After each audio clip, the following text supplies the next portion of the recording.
Welcome to Firearms Friday. We're here at the Wyoming State Museum in Cheyenne.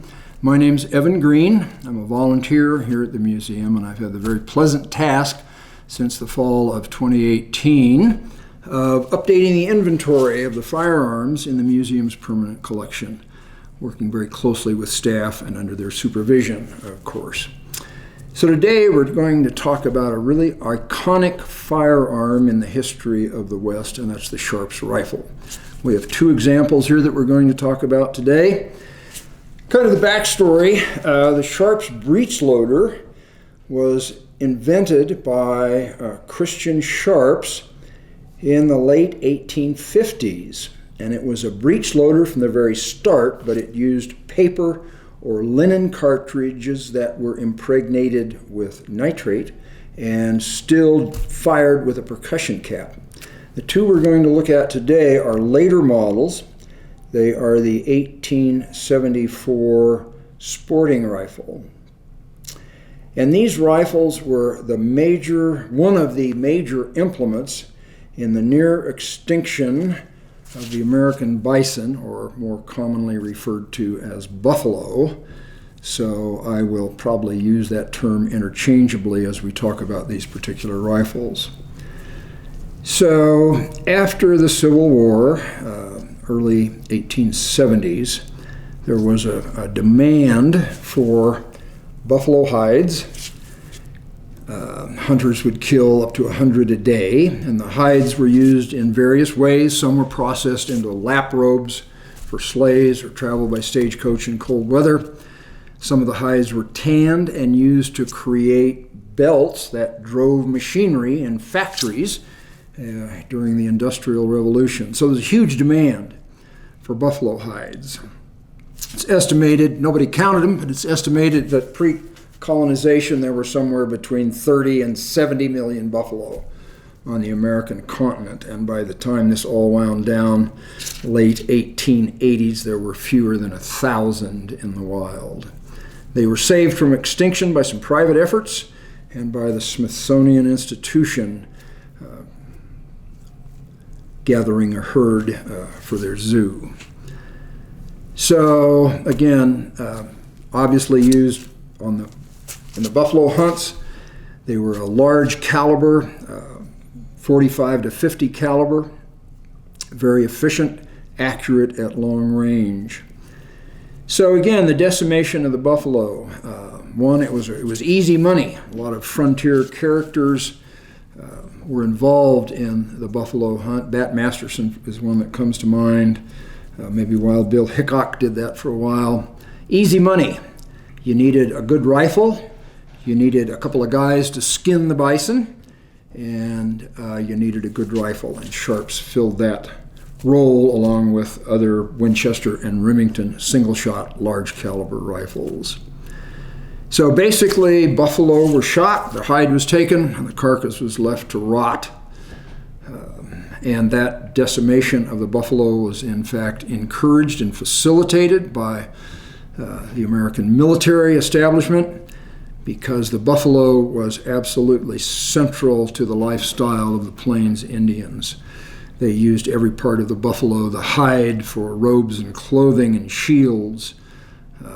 They processed and dried the meat. They used the bones to make tools. They used the horns to make implements, spoons and so forth from the horns. They boiled the hooves for glue. And possibly the most harmful aspect of the near elimination of the buffalo was that the bison played a major role in the religion and belief systems of the Native Americans. So it was a double whammy. They lost their source of supply, and it was a hit to their religion as well. Not a proud time. So anyway, these two rifles have something in common. Other than that, they are Sharps falling block rifles. They both have a stamp that says either W. Cooper or Walter Cooper, Bozeman MT. Well, who was Walter Cooper? Kind of an interesting guy. And let me get my notes on Mr. Cooper. He came west in 1858 at the age 15. By 1862, at 19, he was a scout for the 1st Colorado Regiment, and that was the regiment that participated in the Sand Creek Massacre. But he had left the 1st Colorado Regiment before that massacre occurred, so he was not involved. He arrived in Bozeman in 1869. He opened a firearms and sporting goods store in Bozeman, and again was one of the first brick buildings in Bozeman. And one of his deals in his shop was to rebarrel Sharp's rifles. Even though you were using a fairly soft lead bullet on the Buffalo Plains, if you're shooting 100, 150, 200 rounds a day, it eventually wore out the rifling in the barrel and you lost your accuracy. So again, one of Mr. Cooper's things was to replace those barrels and put his stamp on here. And in doing some research on that era, collectors are very enthused about any rifle that can be definitively tied to areas where the buffalo were hunted.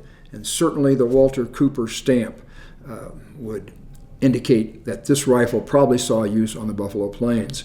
At one point, Cooper was the #1 purchaser of Sharp's rifles in Montana. So a lot of these firearms went through his shop. So here's a guy, ran away from home at 15, did some freighting, opened his firearms store, and he really made a success of himself. He traded early in furs and buffalo hides. That was the other end of the decimation of the buffalo. Somebody had to pay the hunters for the hides and arrange for transportation of those hides back to the areas where they were put into use. So that was his thing, but he was also involved in the Bozeman Waterworks.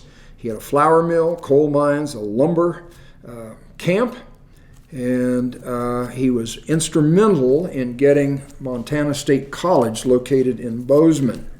He was a delegate to the Montana State Constitutional Convention. Pretty good for a guy with no formal education. He also founded the Rocky Fork and Crook City Railway, strip mines. He was an incorporator of the city of Bozeman, served on the first city council, was the first president of the Bozeman Board of Trade, and was a member of the executive board of Montana State College from 1892 to 1898. He died 1924. So pretty impressive guy, and by all reports did excellent work in his gunsmithing, replacing barrels and repairing firearms. Big, heavy rifles. This one's 16 pounds. This one is close to 17 pounds without the forearm. And the interesting thing about both of these rifles, and you can see it most plainly on this particular firearm, is that the weak point of these rifles was this wrist area of the stock. So if you got bucked off your horse or your horse got shot and you went down, it was likely that's where the rifle could break. It was at that wrist of the stock. Or one of your skinners ran over your rifle with the wagon. That's the most vulnerable point. And this was a fairly common field expedient repair, that you wrapped that area with wet rawhide, tacked it down in various places, and when it dried and shrank, it gave a pretty sturdy repair of that area. This one has the addition that somebody has added a iron or steel reinforcement to this area of the stock. So, my supervisor, I had this inclination to really like the pristine versions of these various firearms, but he's got me convinced that these that show a lot of use really have the best story, even if we don't know that story. And it's obvious that this rifle has a good story. And one of those stories, my videographer noted that there's a tag on here, a red tag. And we tag firearms if we believe there's a bit of a safety risk. This one has an obstruction in the barrel about in this area here. So it's impossible from the muzzle end to confirm that there's not a cartridge in the chamber. And the hammer cocks is under tension, and if there was a live cartridge in there, it's possible that it could be detonated if you pulled the trigger on a cocked hammer in this rifle. So we red tag it so that anybody who looks at it or handles it knows. Be extra cautious with this one. Safety is always first for us. And this one, you can see, had some sort of wrap in that same wrist area. And if you look really closely, you can see a crack. It doesn't look like the stock was ever completely broken through, but there are cracks in that area. Again, the area of vulnerability. So again, pretty cool firearms. If you watch the movie Quigley Down Under, his rifle was an 1874 replica in caliber, I think, was it 45-110, and he made some practically unbelievable shots with that rifle. But one of the uses of the Sharps rifle, and I don't have the date for this, but it was during the hide hunting days. There was a sort of little trading post and encampment set up at a place called Adobe Walls. It was called that because there were remnants of old adobe structures in this area.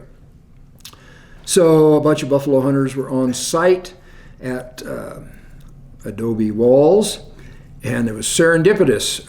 In night, close to morning, the ridge pole on one of the buildings failed with a loud noise. So everybody got up. What's going on? What's happening here? And fortunately, they happened, because of that, to be awake when the encampment was attacked by Comanche and Kiowa warriors, including, for the Comanche, Quanah Parker, who was the offspring of Cynthia Ann Parker, who'd been taken captive in Texas, and Quanah was her son by a Comanche warrior. So they were very lucky. They were awake. They were able to hold off the attack by the Native American warriors. I think they lost a couple of people who were sleeping outside by their wagon and were killed in the first encounter. But towards the end of that, a buffalo hunter named Billy Dixon borrowed a Sharps rifle and took a shot at an Indian that was estimated to be almost 1,500 yards away. That's almost a mile. And he would admit that it was a pretty lucky shot, but he did hit the Indian, and that was fairly discouraging to the warriors who were engaged in that encounter. So, Sharps rifles. Iconic firearm of the American West. Reproductions are made today. You can pay $3,000 or $4,000 for a high-quality, modern reproduction of the Sharps rifle. They are still used in long-range target competitions.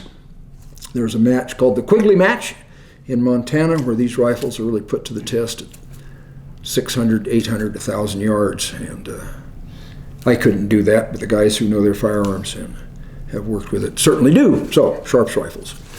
Thanks for watching. If you have any comments, you can list them below, or you can give us a call at the museum if you'd like to come in and talk to us about these or any other firearms that you're interested in. Thanks for watching.